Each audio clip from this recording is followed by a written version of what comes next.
Hello everyone and welcome back to my channel. आज की video के अंदर हम जो टॉपिक करने वाले हैं उसका नाम है सेक्शन नंबर 194Q, जो कि बात करता है सब गुड्स के बारे में कि अगर आप गुड्स खरीद बेच रहे हैं तो उस केस के अंदर जो टीडीएस के या फिर टीसीएस के प्रोविजंस स्लैश टीसीएस के प्रोविजंस जो आपके पास एप्लीकेबल होने वाले हैं, उन सब चीज़ों को यहाँ पर हम डिस्कस करने वाले हैं। तो भाई देखो, आपके ऊपर मैं यहाँ पर एक जनरल कॉन्सेप्ट आपके लिए इस वीडियो के अंदर रखने वाला हूँ, जो फर्दर एक थ्योरेटिकल इसके अंदर कुछ गाइडलाइंस वगैरह होंगी जो आई विल अज्यूम कि आप अपना बुक से उसको रीड कर पाएंगे और बहुत ईजी है, तो उसमें समझाने जैसा भी कुछ नहीं है।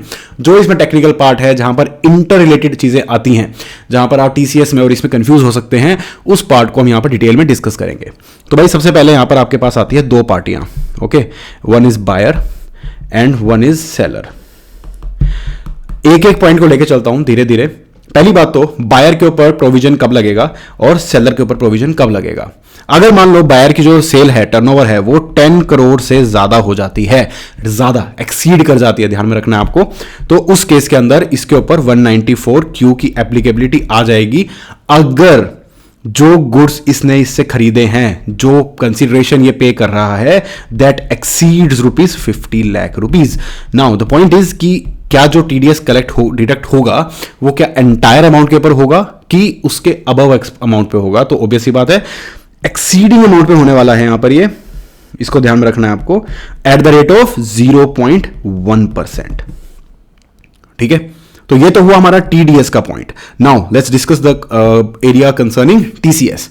टीसीएस के अंदर क्या होता है, आपने देखा होगा 206C1 नाम से 206C के नाम से एक सेक्शन है, ठीक है। उसके अंदर अलग अलग वेरिएंट्स हैं, यानी कि 1 आ जाएगा आपके पास आ जाएगा 1C, आपके पास आ जाएगा 1F एंड आपके पास आ जाएगा 1H।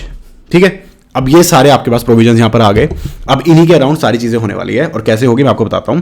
अगर मैं आपके बात करूं कि भाई जो स्टार्टिंग के आपके ये 3 प्रोविजंस हैं, तो गाइस दीज 3 प्रोविजंस आर आपका स्पेसिफिक प्रोविजंस, सबसे पहले जिनकी मैं बात करूं, and this is more of a general. So अगर मैं आपसे क्वेश्चन पूछता हूं कि यहां पर हमने गुड्स की बात की, तो आपके हिसाब से द टर्म गुड्स क्या ये स्पेसिफिक है या जनरल है? भाई गुड्स तो कुछ भी हो सकते हैं ना, आपका उसके अंदर एक पेंसिल हो सकती है, एक माइक हो सकता है, कुछ भी हो सकता है, ठीक है। तो goods are a general term. अब उसको अगर मुझे स्पेसिफिक करना होगा तो मैं उसके अंदर डिटेल में कैसे जाऊंगा? जस्ट लाइक 1 के अंदर आपने देखा होगा टिम्बर, मिनरल्स, इस टाइप की चीजें हैं, सबके लिए अलग अलग रेट प्रेस्क्राइब्ड है, तो that is more specific. Again 1C के अंदर आपके पास है पार्किंग के पैसे, टोल के पैसे, जो लाइसेंसिंग एंड लीजिंग का जो खर्चा है, दैट इज योर वो चीज। उसके बाद 1F के अंदर अगर मैं बात करूं तो मोटर व्हीकल है। तो दीज आर स्पेसिफिक सेक्शंस। तो अगर यहां पर टीसीएस डिडक्ट हो रहा है तो टीडीएस की जरूरत नहीं है। बट अगर मैं गुड्स की बात करूं तो वहां पर आपके पास आता है 1H। तो अगर 1H के अंदर ये चीज डिडक्ट हो रही है और 1Q में भी हो रही है, तो भाई एक चीज आप देखोगे कि यहां पर क्या है, पहले तो हमारी लड़ाई थी जो कि बहुत ईजी थी, specific versus general. Now we are talking about general versus general. तो भाई जो चीज पहले आएगी, पहले क्या आ रहा है? टीडीएस।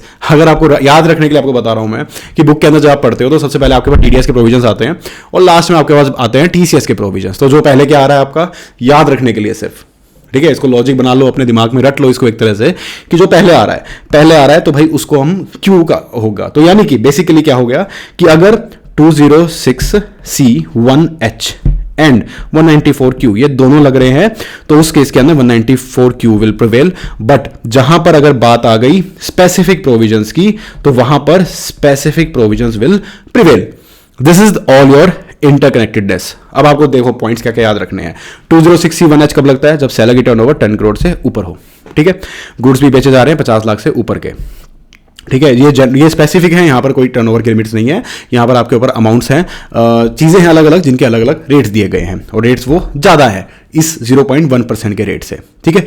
तो आपके पास क्या क्या पॉइंट्स हो गए? सबसे पहले तो आपको देखना है कि जो बायर है उसकी टर्नओवर 10 करोड़ से ज्यादा होनी चाहिए। एग्जैक्ट 10 करोड़ तो भी एप्लीकेबल नहीं होगा, ठीक है। फर्स्ट ईयर ऑफ इनकॉर्पोरेशन है तो भाई लास्ट ईयर टर्नओवर आपकी एग्जिस्ट ही नहीं करती ना, तो उस केस में आपके ऊपर टीडीएस के प्रोविजंस नहीं लगेंगे, स्पेसिफिक प्रोविजन लग सकते हैं अगर आप उसमें फॉलो करते हो तो, ठीक है।